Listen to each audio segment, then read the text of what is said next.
오늘 찬양대 헌신 예배입니다. 권 집사님 한 달에 한 번은 오후 예배 찬양대 찬양하면 참 좋겠네요.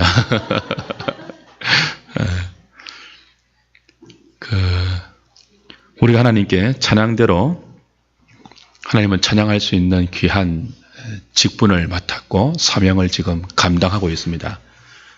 그 사명을 더 잘 감당하기 위해서 오늘 헌신 예배를 드립니다. 헌신 예배를 드리면서 도대체 언제부터 교회가 이 찬양대를 조직해서 찬양대로 하여금 회중을 대표하여 하나님을 찬양하는 일을 했는가 하는 것을 좀 살피고, 그렇게 성경적인 기원 속에서 교회가 하나님을 찬양할 때 찬양대는 어떤 내용으로 하나님을 노래해야 하는가 하는 것들을 좀 보겠습니다. 그것에 기초해서 그러면 우리의 감당해야 할 책임은 뭐며 또 어떤 마음으로 이 사명을 잘 수행해야 하는가, 그렇게 이 찬양대의 사명을 수행할 때 어떻게 이 찬양대가 발전적으로 그렇게 운영될 수 있는가 하는 것까지 좀 생각을 하도록 하겠습니다. 신구약 성경 가운데 가장 먼저 이스라엘 백성이 공동체가 찬양을 하는 내용은 출애굽기 15장에 나와요. 홍해를 나와서 그 구원의 감격을 미리암을 필두로 해서 온 이스라엘 회중이 하나님께 노래했던 그것이 찬양의 효시죠. 그때는 찬양대가 조직적으로 제도화되지 않았습니다. 이렇게 한순간 그 구원의 감격에 의해서 누가 시키지도 않았는데 이렇게 전부 찬양한 것이죠. 찬양대가 정식으로 조직되고 정착된 때는 오늘 우리가 읽었던, 그죠? 역대상 25장에 이제 나와 있고, 찬양대를 이스라엘 공동체 가운데, 구약 이스라엘은 신약 교회의 원형입니다. 구약 이스라엘은 교회라고 봐야 돼요. 어떤 한 나라인 동시에 교회입니다. 그래서 교회 가운데 찬양대가 제도적으로 조직된 것은 다윗 왕 때입니다. 그리고 그 아들 솔로몬 왕 때 본격적으로 그 찬양대를 시행했죠. 오늘 25장, 역대상 25장 1절에 보니까 다윗이 군대 지휘관들과 더불어 그랬습니다. 아삽과 헤만과 여두둔의 자손 중에서 구별하여 섬기게 했다 그럽니다. 군대 지휘관들과 더불어서 그 구별하여 섬긴 사람들이 아삽과 헤만의 여두둔의 자손 중에 있는데, 무엇을 구별하여 섬기게 했는가 하면 수금과 비파와 재금을 잡고, 각종 악기의 종류죠. 그 악기를 연주하면서 신령한 노래로 하나님을 찬송하는 일에 하나님이 제사장 중에, 레위 자손 중에 특별히 몇 반차를 구별해서 이 일만 섬기게 했습니다. 이제 최초의 이스라엘 공동체 가운데 찬양대가 제도화되는 거예요. 조직화되는 거예요. 이 일만을 위해서 레위 계열에 구별된 사람이 세워지는 거죠. 하나님에 의해서. 그리고 이제 그 직무대로 일하는 자의 수효가 이러하더라라고 이제 2절부터 쭉 나와요. 그죠? 누구는 아삽의 지휘 아래 신령한 노래를 하고, 그죠?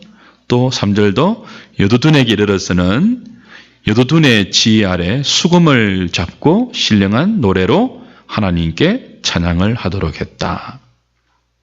헤만의 아들들은 5절에 보니까 나팔을 불면서, 그죠? 또 그 헤만이 왕의 지휘 아래에서 재금과 비파와 수금을 잡고 여호와의 전에서 노래하면서 찬송하면서 하나님을 섬겼다. 하나님의 전을 섬겼다 그랬습니다. 그리고 7절에 가니까 그들과 모든 형제들이 여호와 찬송하기를 배워서, 그죠? 그 이제 찬양대가 된 거죠. 그 수효가 288명이다. 이렇게 나와 있습니다. 여기는 288명만 되어 있지만 8절부터 이제 31절까지 쭉 나와요. 24절까지 나와요. 그 24반차로 찬양대를 조직한 거죠. 24반으로 조직했습니다. 그 288명만이 아니에요. 이게 23장 5절 가보세요. 역대상 23장 5절. 조금 앞으로 가면 644페이지. 2절부터 보십시오. 이스라엘 모든 방백과 제사장과 레위 사람을 모았더라. 레위 사람은 30세 이상으로 계수하니 모든 남자의 수가 38,000명이었습니다. 레위 사람, 제사장 계열, 그죠? 그 중에 24,000명은 성전의 일을 섬겼고요. 38,000 중에 24,000은 성전의 일을 섬겼고, 그 다음에 6,000명은 간원과 재판관의 일로 섬겼고, 그 다음에 5절에 4,000명은요, 문지기로 섬겼고, 그 다음 4,000명은요, 여호와께 찬송을 드리기 위하여 만든 악기로 찬송하는 자들이다 그랬습니다. 그러니까 적어도 다윗 시대에 하나님이 레위 자손들 가운데 찬양대로 조직한 사람들의 숫자가 몇 명이에요? 4,000명이에요. 4,000명. 하나님이 이렇게 조직한 거예요. 이 4,000명을 하나님의 성전에서 각종 악기로 신령한 노래를 배워서 연습하고 배워서 하나님의 은혜를 감사하고 찬송하는 일에 전담을 시킨 것입니다. 레위의 반차들을 쫓아서 그런 거죠.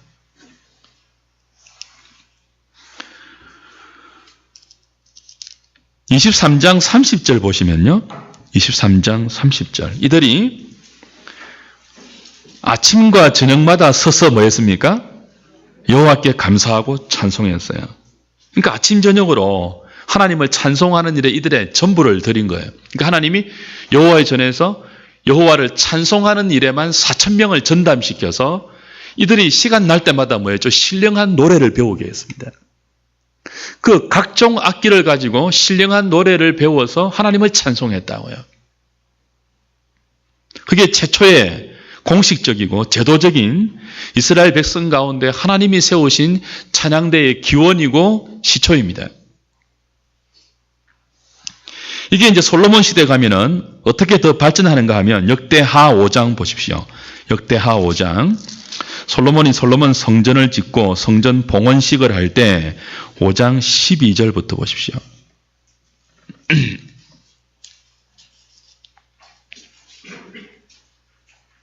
5장 12절부터 14절까지 같이 읽겠습니다. 시작.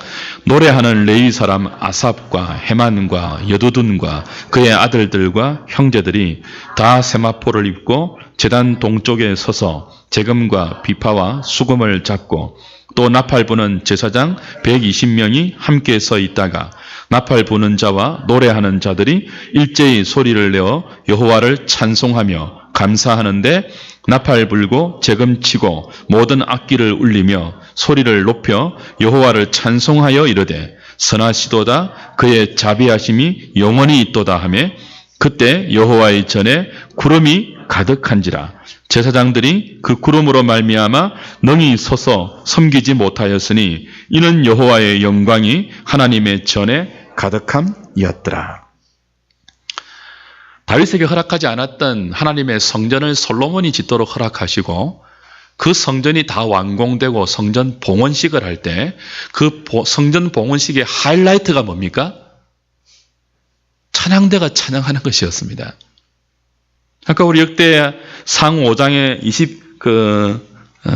5장에 나왔던 헤만과 그렇죠? 아삽과 여두둔과 그의 아들들과 형제들이 다 세마포를 입고 모든 악기를 동원해서 하나님의 선하심을, 하나님의 자비로우심을, 하나님의 영광을 노래했습니다. 큰 소리로 노래했습니다. 그때 여호와의 전에 구름이 가득했다고 했습니다. 하나님이 그 찬양을 받으셨어요. 그 여호와의 전에 구름이, 영광의 구름, 쉐키나죠? 가득했습니다. 하나님이 성전을 짓도록 허락하시고 그 성전이 완공되어서 이제 하나님과 그의 백성이 성전을 중심으로 해서 신령한 교통을 이어가시고 그 성전을 중심으로 해서 이스라엘의 이스라엘됨이 이제부터 드러난단 말이에요. 그걸 이제 찬양대가 선포하는 거예요. 이곳에 계시면서 그의 백성을 인도하실 하나님은 선하신 분입니다. 온 우주의 왕이시지만 이 인간이 지은 이 성전에 거하시면서 이건 자기를 낮추시는 것이거든요. 어떻게 하나님이 성전에 거하시겠습니까? 그 크신 하나님이. 근데 그 크신 하나님이 인간의 손으로 지은 성전에 거하시면서 자기를 낮추어서 우리와 함께 거하시면서 그의 백성을 돌보신다고요.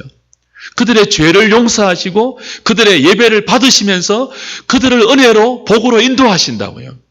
그래서 찬양대는 뭐 합니까? 그 성전 봉헌식 때 회중을 대표해서 이스라엘 백성을 대표해서 그렇게 이 작은 집에 계시면서 우리와 함께 계시면서 우리를 인도하시는 하나님은 선하신 분입니다. 자비하신 분입니다. 노래하는 것입니다. 하나님을. 그랬더니 뭐 한다고요? 그 하나님의 전에 구름이 가득했습니다. 비구름 아닙니다. 이거는 영광을 상징하는 구름이에요. 쉐키나예요. 쉐키나. 시내산에 가득했던 온 그 하나님의 영광으로 가득 덮였던 그 구름이에요. 그래서 마지막 14절은 제사장들이 그 구름으로 말미암아 능히 서서 섬기지 못하였으니 이는 여호와의 영광이 하나님의 전에 가득함이었더라 그랬습니다. 하나님께서 당신의 영광을 그의 백성들 앞에 이렇게 나타내 주실 때는요, 찬양대의 찬양을 통해서 찬양대가 이스라엘 회중을 대표해서 하나님의 하나님 되심을 믿음으로 고백했을 때, 믿음으로 선포했을 때, 찬양받아 마땅하신 하나님의 권능과 영광을 노래로 찬양대가 고백했을 때, 하나님이 그 노래로 고백된 찬양대의 찬양을 받으시고 당신의 영광을 전 가운데 가득히 채워주신 거예요.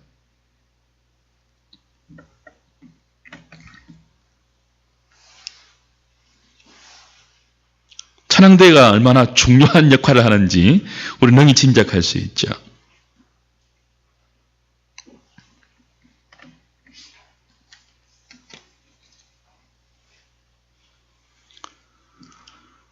그래서 찬양대가 찬양하는 내용은 솔로몬 시대의 찬양대가 성전 봉헌식을 할 때 찬송했던 그 내용이 사실은 대표적입니다. 하나님의 선하심, 하나님의 자비로우심, 하나님의 영광.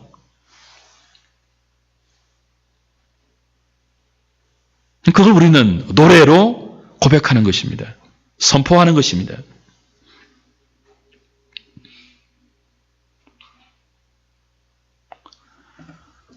출애굽기 15장 다 읽지는 않겠습니다. 아까 제가 뭐라고 소개했죠?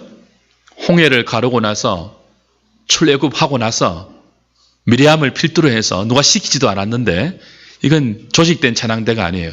이스라엘 전체가 찬양했던 내용이에요. 그 뭐겠습니까? 구원하심에 대한 감격의 찬송입니다. 하나님이 큰 팔과 기적으로 우리를 애굽에서 건져내어 이렇게 인도하셨습니다 하는 하나님의 구원의 권능을 노래하는 것이었습니다. 찬양대가 찬양하는 내용은 하나님의 하나님 되심을 노래하는 것입니다. 우리가 이 예배 시간에 하나님을 노래하는데 그 노래는 사람을 높이는 게 아니에요. 인간의 사랑을 노래하는 것도 아니에요. 인간의 우정을 노래하는 것도 아니에요. 하나님을 노래하는, 하나님을. 찬송받기 합당하신 하나님. 그 하나님이 우리 가운데 행하신 놀라운 구원의 일들, 그 구원이 가능케 된 하나님의 성품, 선하신 성품, 자비로우신 성품, 그것 때문에 당신의 아들을 아끼지 아니하시고 우리를 위해 내어주신 그 하나님의 놀라운 사랑, 그것을 찬양되는 회중을 대표해서 노래하는 것입니다. 예배 시간에 말이에요. 그게 오늘 우리가 계시록 보았던 그거죠. 계시록 7장 다시 한번 보십시오. 10절에 보니까 천국의 찬양대가 큰 소리로 하나님을 찬양하는데 구원하심이 보좌에 앉으신 우리 하나님과 어린 양에게 있도다. 또 12절에도 아멘, 찬송과 영광과 지혜와 감사와 존귀와 권능과 힘이 우리 하나님께 세세토록 있을지어다. 그랬다고요. 천사들의 찬송이죠, 이것은. 10절에는요, 하나님 백성들의, 무리들의 찬송이에요. 천국 찬양대의 찬송이에요. 천사들의 찬송이든 천국 성도들의 찬양대의 찬송이든 그 찬양의 내용은 동일합니다. 구원하신 하나님의 하나님 되심에 대한 찬송입니다. 우리를 구원하신 하나님의 높으심, 존귀하심, 그래서 영광 받으시기에 합당하신 하나님, 죄인을 구원하실 때 동원된 하나님의 지혜, 그걸 노래하는 것입니다. 인간의 지혜를 높이는 게 아니에요. 어떻게 죄인을 구원하시는데 하나님의 사랑과 공의가 부딪히지 않고 공의를 만족하시면서도 사랑 가운데 죄인을 구원하실 수 있는가? 그건 하나님의 지혜거든요. 십자가로 높이 드러난 하나님의 지혜거든요. 우리는 그 십자가를 통해서 드러난 하나님의 구원의 지혜를 노래하는 것입니다. 그걸 찬양하는 것입니다.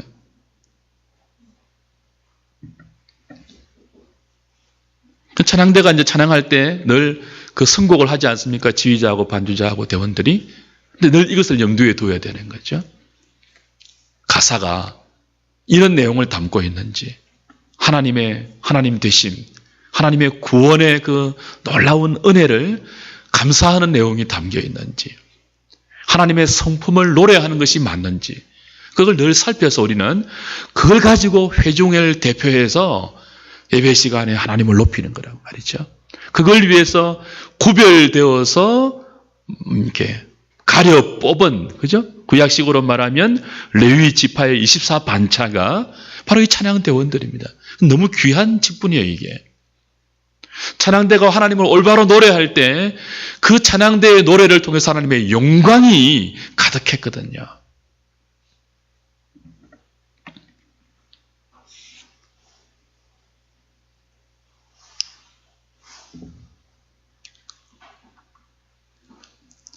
찬양대가 이런 신령한 노래, 하나님의 구원을 찬송하고 하나님의 영광을 높이는 이 노래를 할 때 이런 생각을 좀 할 수 있어야 됩니다.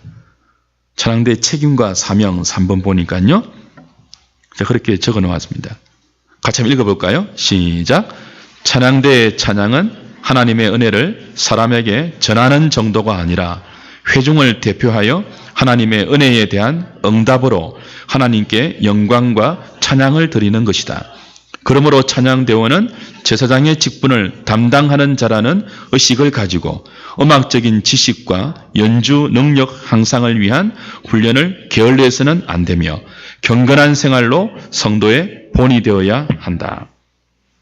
자, 우리가 찬양대 이런 기원과 찬양대가 노래하는 노래의 내용을 안다면 이런 것을 위해서 하나님이 구별되어 세우신 직분이 찬양대임을 안다면 어떤 마음을 가져야 합니까? 찬양대가 찬양하는 시간은 연주 시간이 아니에요. 공연하는 시간이 아니에요. 성도들에게 우리의 노래를 발표하는 시간이 아니에요. 회중을 대표해서 뭐 하는 시간이라고요? 하나님을 높이는 시간이에요. 노래로 말입니다. 곡조 있는 기도로 하나님을 높이는 시간이고 하나님 되심을 고백하는 시간입니다. 우리의 신앙 고백으로. 그러니까 예배 시간에 사실은 크게 두 가지의 흐름이 있거든요. 하나는 위로부터 하나님이 우리에게 말씀하시는 시간이 있습니다. 또 하나는요, 밑에서 우리가 하나님의 하나님 되심을 인정하고 그렇습니다라고 고백하는 시간이 있습니다. 예배 시간은 이 둘의 중요한 요소가 오고 가고 하면서 예배의 정점을 향하여서 하나님의 영광을 향하여서 이렇게 쭉 함께 올라가는 거죠. 설교는 하나님의 하나님 되심을 말로 설명하는 것입니다. 성경 말씀에 기초해서 하나님의 은혜를 여러분들에게 설명하는 것이고 설교자가 전달하는 거예요. 근데 찬양은 전달하는 것이 아닙니다. 우리가 노래를 통해서 하나님의 은혜를 회중들에게 전달하는 게 아니에요.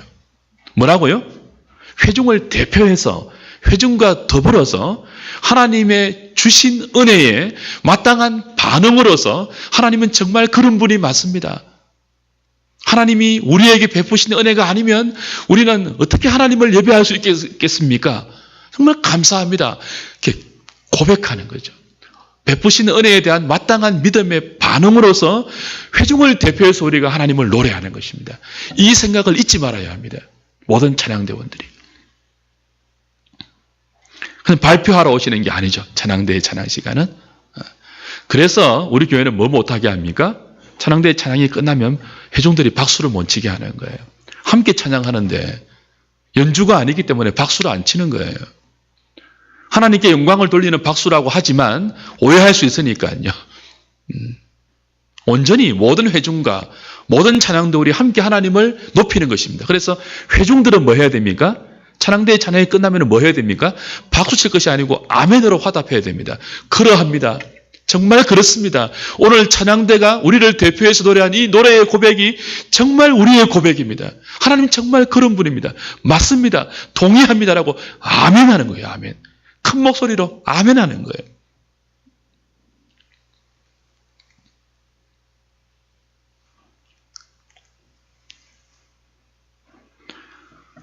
언젠가 올림픽을 할 때, 88 서울 올림픽 때입니까? 그리고 아시안 게임을 할 때, 시립 합창단, 그리고 무슨 고등학교 합창단, 수천 명이 나와가지고, 축제 때 합창을 하더라고요.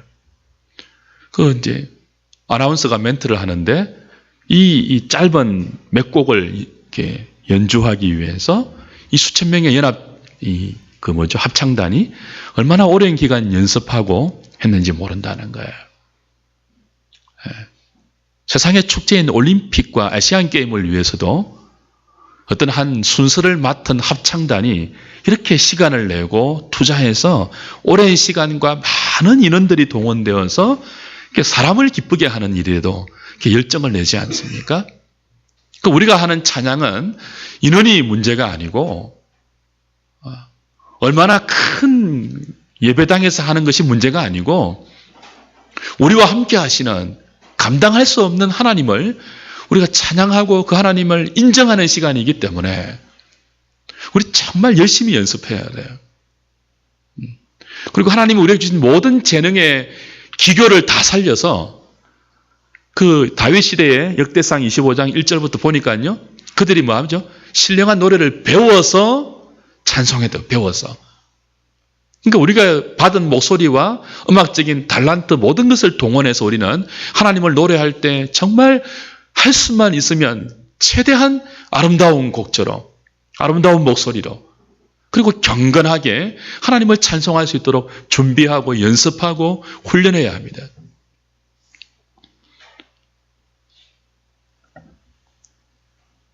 분당 우리 교회라고 있습니다.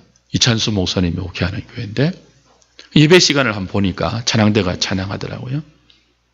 지금은 그러는지 모르겠는데 그 교회가 시작된 지 몇 년 동안은 찬양대가 이 악보를 안 보고 찬양하더라고요.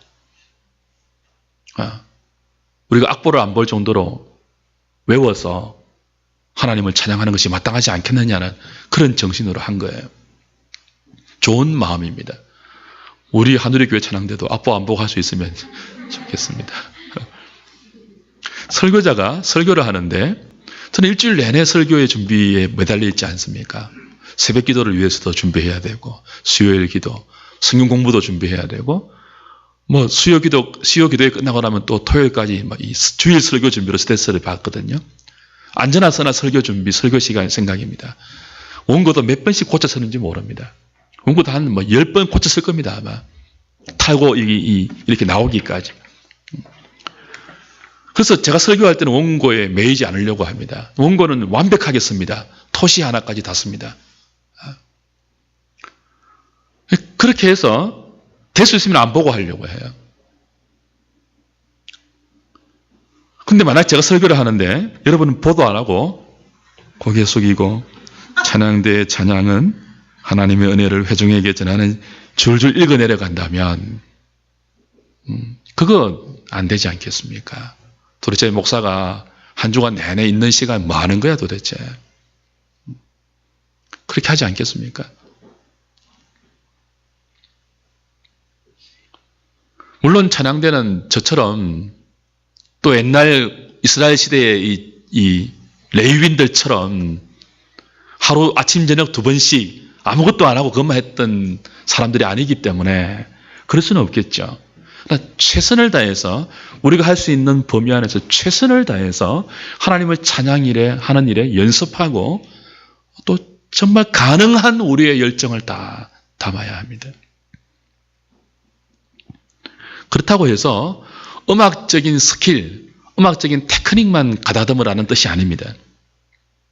만약에 우리의 찬양 시간이 우리의 음악적인 수준만 가지고 하나님을 노래하는 것이라면 멋진 녹음 테이프 미리 녹음해가지고 예배 시간에 틀어도 될 거예요. 그거 아니잖아요. 찬양대의 책임이 회중을 대표해서 하나님을 노래하는 것이기 때문에 음악적인 테크닉도 중요하지만 여러분 한 사람 한 사람의 마음에 담긴 믿음이 훨씬 중요합니다. 여러분의 목소리와 여러분의 모든 표정 속에서 믿음이 담겨요. 믿음이. 지휘자의 이 컨닥 속에서 믿음이 담겨야 됩니다. 한 마음 한 뜻으로 가사에 집중하면서 그 가사를 통해서 하나님을 고백할 수 있는, 하나님의 행하신 일들을 높일 수 있는 그 일에 우리가 마음을 쏟아야 되겠죠. 이걸 잊어버리면 아무리 은혜스러운 찬양이라 할지라도 찬양받아야 할 하나님 대신 인간이 높아질 수 있습니다.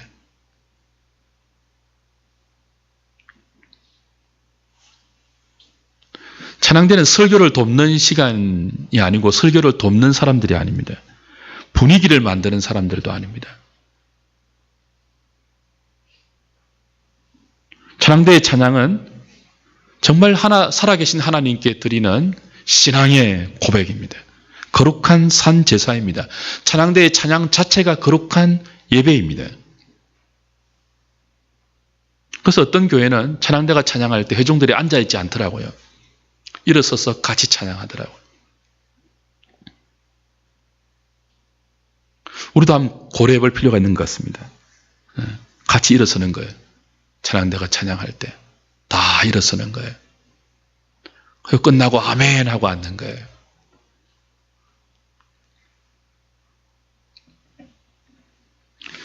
찬양대가 이런 마음을 가지고 사명을 감당할 때 어떻게 하면 좀 더 발전적으로 우리의 찬양대를 이끌어갈 수 있겠습니까? 일단 찬양대원들이 찬양 자체가 예배이기 때문에 우리가 예배자입니다. 예배자. 여러분 기도할 때 이런 기도하시면 안 돼요. 예배를 돕기 위해서 그런 기도하지 마세요. 예배를 돕는 거 없어요. 예배의 모든 순서와 시간은 예배 그 자체입니다. 찬양대는 예배를 돕는 게 아니에요. 찬양 자체가 뭐라고요? 예배입니다. 예배. 그럼 우리가 예배자예요. 예배자. 우리가 예배자이기 때문에 찬양대를 좀 더 발전적으로 우리가 운영하기 위해서는요, 음악적인 테크닉도 한 사람 한 사람 다 이렇게 신경을 쓰고 연습해야 하지만 예배에 대한, 예배자에 대한 당연한 믿음의 의무를 우리는 한 사람 한 사람이 발전시켜야 합니다. 그래서 예배에 대한 고백을, 예배에 대한 감격을 여러분들이 정진시키셔야 돼요. 찬양대가 발전하기 위해서는. 음악적인 기교와 더불어서.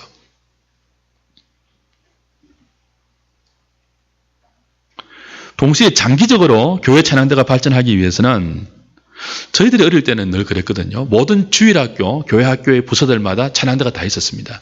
유초동부, 중고동부. 요즘 우리 교회학교 애들은 찬양을 안 하고 뭐 그냥 이렇게 앞에 나와가지고 찬양하다 바로 예배 드리기 때문에 주일학교 예배 시간에 찬양대가 없어요. 아예. 거의 대부분이 그래요. 근데 이게 회복될 필요가 있습니다. 사람이 얼마이든 간에 이제 우리 2월달 마지막에 교육자 수련회 할 건데 이런 걸 좀 나누려고 해요. 저희들이 교육전사 할 때는, 제가 교육전사 할 때는 3년 동안 내내 지휘를 했습니다. 그때는 교육전사는 무조건 지휘를 배웠습니다. 애들을 지휘했다고요. 잘하든 못하든. 근데 그 애들이 커서 다 뭐 하는 거예요? 또 어른 찬양대가 되는 거죠. 그러니까 우리 초등부도 그렇고 중고등부도 그렇고 오후에 한 달에 한 번쯤은 이렇게 나와서 어른들 관계 예배하면서 찬양대가 나와서 찬양하면 좋아요. 성악을 전공한 분들이 이제 그런 데 가서 섬기는 거죠. 그런 분이 없으면요, 전도사님들이 다 해야 돼, 사실은. 지휘를 배웠어. 저도 그때 이제 4분의 4박자 이거 배웠죠, 이거. 3년쯤 하니까 이제 막 흉내를 내는 거예요, 막. 교회 안에서 이제 그렇게 스스로 키우는 겁니다. 이렇게 서로 이 후진들을 키워놔야 돼요. 그리고 음악적으로도 이제 이건 뭐 이제 지휘자하고 반주자하고 또 찬양대 총무들이 다 어느새 해야 되는 일이지만 각 파트별로 이제 독창자들을 많이 개발해야 되겠죠. 제가 참 감사한 게 제가 청년 때 테너를 했는데 지휘자가 저한테도 독창의 기회를 여러 번 준 것입니다. 그러면 어떻게 합니까? 일주일 내내 연습하거든요. 막. 그러면서 느는 거예요. 그러니까 두루두루 독창의 기회를 주는 것입니다. 모든 사람에게. 그 독창자를 개발시키는 거죠. 함께 이제 수준이 올라갈 수 있도록. 그리고 우리의 수준보다 조금 더 높은 곡을 택해서 연습에 적극 참여하는 것도 발전적인 방향이 될 수 있겠죠. 여러분 연습을 열심히 하십시오. 제가 주일날 매주 보잖아요. 구장로님하고 권지사님 최고 일찍 오고 나머지 분들 다 10시 반 넘어서 오세요 보니까. 참 요즘은 집사님 편해졌죠. 예전에는 찬양대 하면요. 예전에는 저녁 예배가 있었기 때문에 집에 가는 시간이 밤 11시 넘었습니다. 저녁 예배 끝나고 또 연습했잖아요. 그죠? 오전에 또 연습하고 또 필요하면 토요일도 연습하고.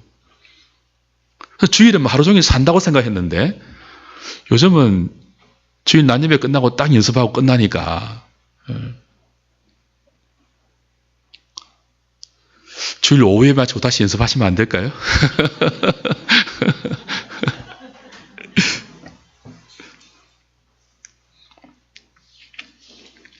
여하튼 교회 찬양대가 굉장히 중요합니다.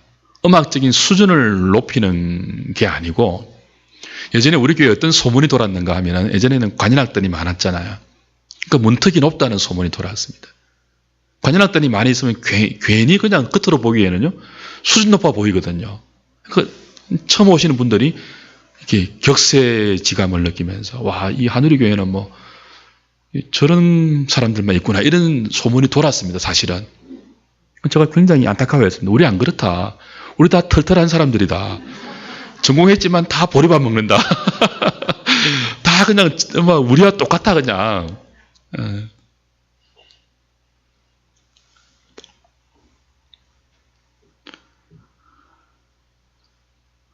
꼭 전공자가 아니어도 우리는 이 찬양대의 발전을 위해서 정말 더 사명감을 가지고 또 우리의 어떤 달란트를 드러내는 시간이 아니라 하나님 맡기신 모든 재능들을 통해서 하나님을 높이는 일에 헌신함으로 찬양대는 교회의 얼굴이고요. 찬양대의 찬양을 통해서 하나님의 영광이 우리 예배 가운데 참 현존으로 느껴지는가가 달려있는 중요한 관건이기 때문에 여러분들이 내가 이렇게 중요한 사람이구나 하는 것들을 아시고 찬양대의 사명을 감당하는 일에 헌신해 주시기를 당부를 드립니다.